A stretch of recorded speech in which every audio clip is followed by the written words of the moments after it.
Nous avons commencé en chantant la joie de cette fête de la Toussaint. Et la Toussaint, donc, qui fête absolument tous les élus du ciel, c'est comme une immense fresque de joie, un amour divin aux myriades de visages. Et les saints, comme disait la petite Thérèse de l'Enfant Jésus, à chaque fois qu'il y a un élu dans le ciel, elle disait, il y a une étoile qui s'allume dans le ciel, qui scintille dans le ciel. Et alors elle avait montré avec son père l'étoile en forme de T. Thérèse a son étoile aussi. Et je pense que, bien sûr, c'est une image, mais une image profondément vraie. Donc ça doit nous réjouir. Et j'ai commencé par vous dire, la fête de tous les saints, elle n'ajoute rien à la gloire des saints, qui sont couronnés des dons de Dieu en fait. Mais elle est nécessaire pour nous, elle est très utile pour nous parce qu'elle doit, je dirais, nous encourager dans ce désir de sainteté qui doit animer notre vie. Nous sommes des pèlerins en route vers la cité du ciel, où pour entrer dans cette cité, il faut être trouvé saint. Et le premier désir que nous devons avoir avec les saints, eh bien, c'est justement de désirer cette communion des saints, cette communauté des saints. Alors nous avons tous les saints que nous aimons, les saints qui sont, je dirais, familiers à nous. Et dans toutes les églises, vous avez des statues de saints, il y a des luminions que l'on allume, et on dit souvent que d'ailleurs un des saints qui est le plus, je dirais, vénéré dans nos familles, c'est aussi saint Antoine de Padoue, parce que nous aimons bien retrouver un peu tout ce qui nous manque partout dans les églises à saint Antoine. Alors chacune et chacun d'entre nous, à commencer par notre saint patron, nous avons des saints familiers qui nous attirent, qui nous stimulent.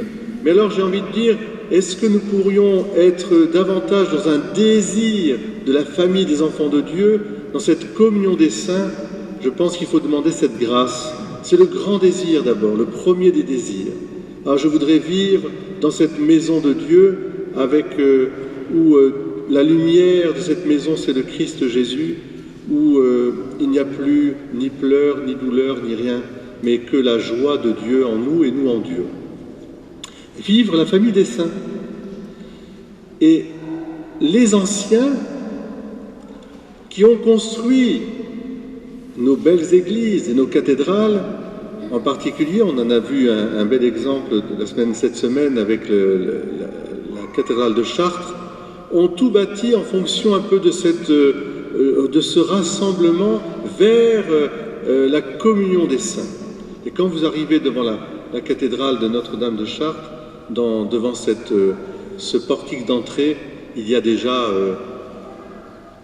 je dirais, toute la communauté des saints autour du Christ, avec les saints de l'Ancien Testament, les colonnes sur lesquelles sont juchés ensuite les apôtres, et puis il y a tous les saints, il y a les anges, et puis il y a tas de personnages aussi, tas de personnes aussi qui gravitent autour. C'est nous. C'est pour nous dire, entrez là, voilà, vous êtes sur le chemin qui va de la terre vers le ciel. Donc le premier désir, c'est peut-être cela que j'aimerais vous inviter à dilater votre cœur à cette communauté des saints, la communion des saints. On n'en parle peut-être pas assez. Nous sommes déjà une communion et nous devons vivre cette communion, mais elle nous vient d'en haut. C'est une communion des saints, c'est-à-dire que tout ce que les saints ont réalisé, c'est pour nous. Et on en profite, on en profite. Un grand désir du ciel.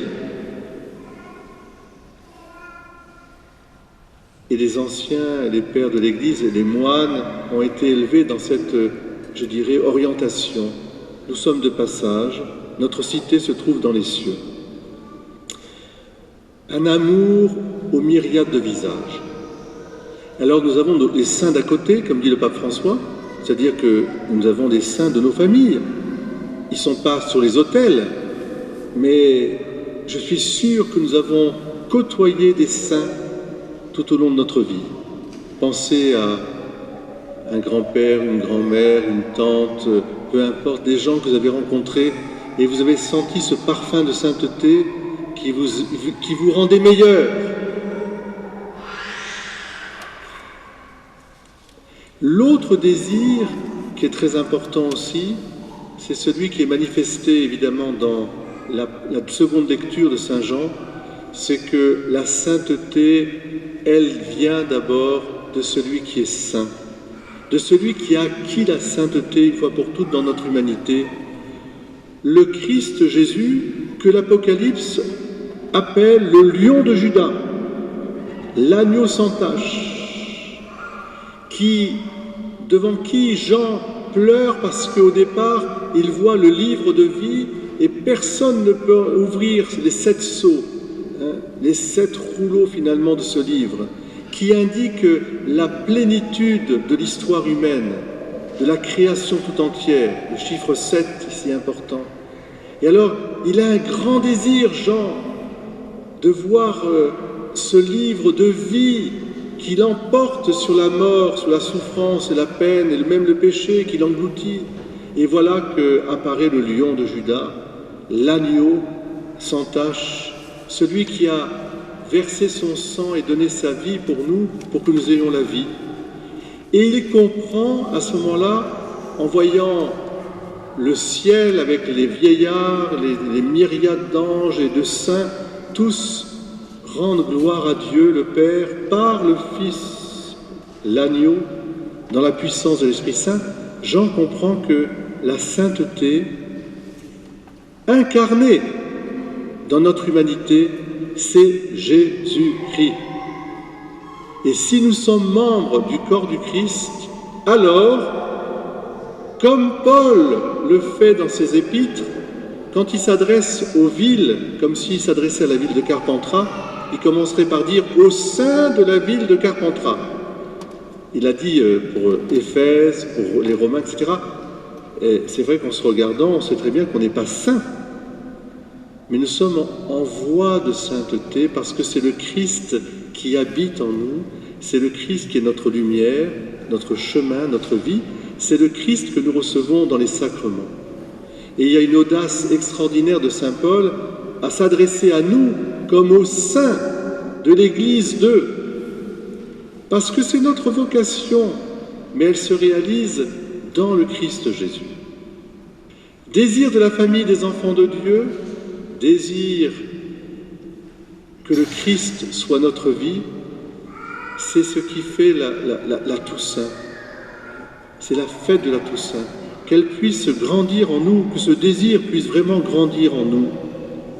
Oui, il vient en chantant, le peuple des sauvés, immense fresque de joie, amour aux myriades de visages qui forment ensemble dans la lumière la seule icône de gloire, le lion de Juda, l'agneau pascal, Jésus-Christ, Fils de Dieu, Sauveur. Amen.